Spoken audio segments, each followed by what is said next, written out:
आज चाहिँ यस्तो गतिमा हुँदैछ काम।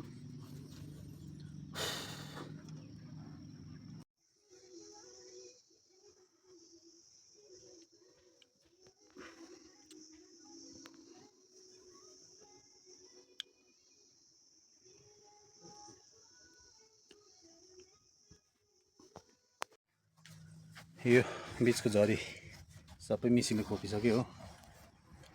दुई पल्लेको नै खोपिसके, एउटा त यहाँ खोपेर रेडी छ। बिचको प्यानल यहाँ अब बनाउनुपर्छ, साइज गरेर रेडी छ। साइज गर्नुपर्छ। त्यहाँबाट प्यानलको डिजाइन गरेर चाहिँ फिटिङ गर्नुपर्छ। साथी यस्तै हुँदैछ काम हो। कहिले घरि मिसिनको ब्यारिङ बिग्रिन्छ, घरि के गर्नुपर्छ। यसरी नै काम रोकिँदै हो ढिलो सक्यो। यो बिस्तारी सक्न आँट्यो। हुन्छ, मेरो भिडियोलाई सपोर्ट गर्दै गर्नु हो, लाइकहरू गरिदिँदै गर्नु, कमेन्टहरू गर्दै गर्नु।